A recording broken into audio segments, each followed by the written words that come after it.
Janine,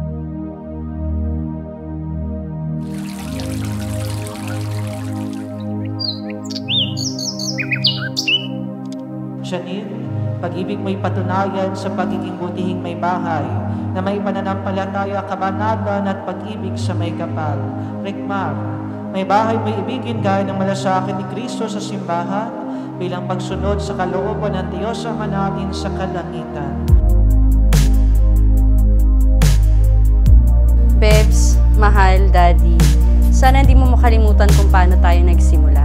Di natin inaasahan pareho pero umabot tayo sa ganito.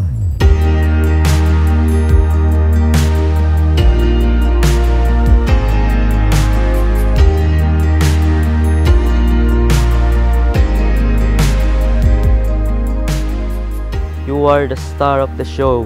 You are now my beautiful ex-girlfriend. And now, my wife.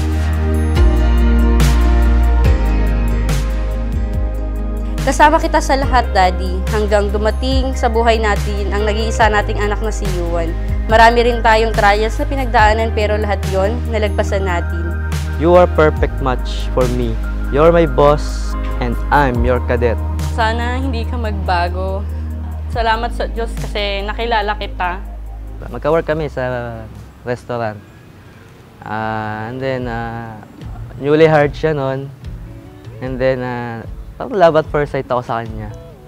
Yung ngiti niya, talagang sobrang charming niya. Doon ako na-in-love sa kanya.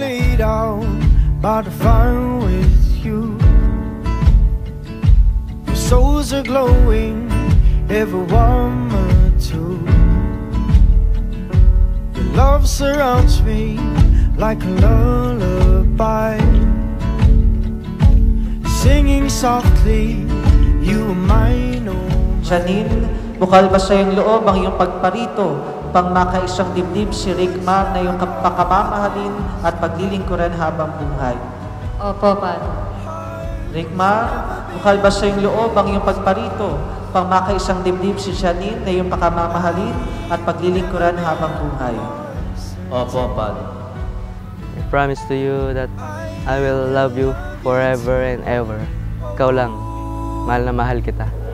Maybe tonight holds a little hope for us. Dear, maybe we might want to settle down. Just be near, stay together.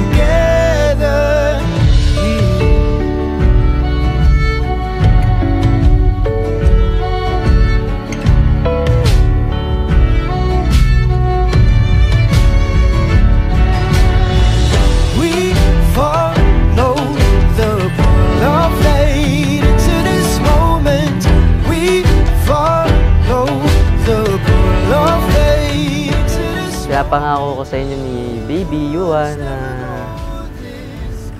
dodoblehin ko pa yung sipag ko para maitaguyod ang ating pamilya. Sa haba ng pagsasama natin, almost a year, nagkaanak tayo. May mga trials pero kinaya natin. Sana sa mga darating pang panahon, maging matatag tayo.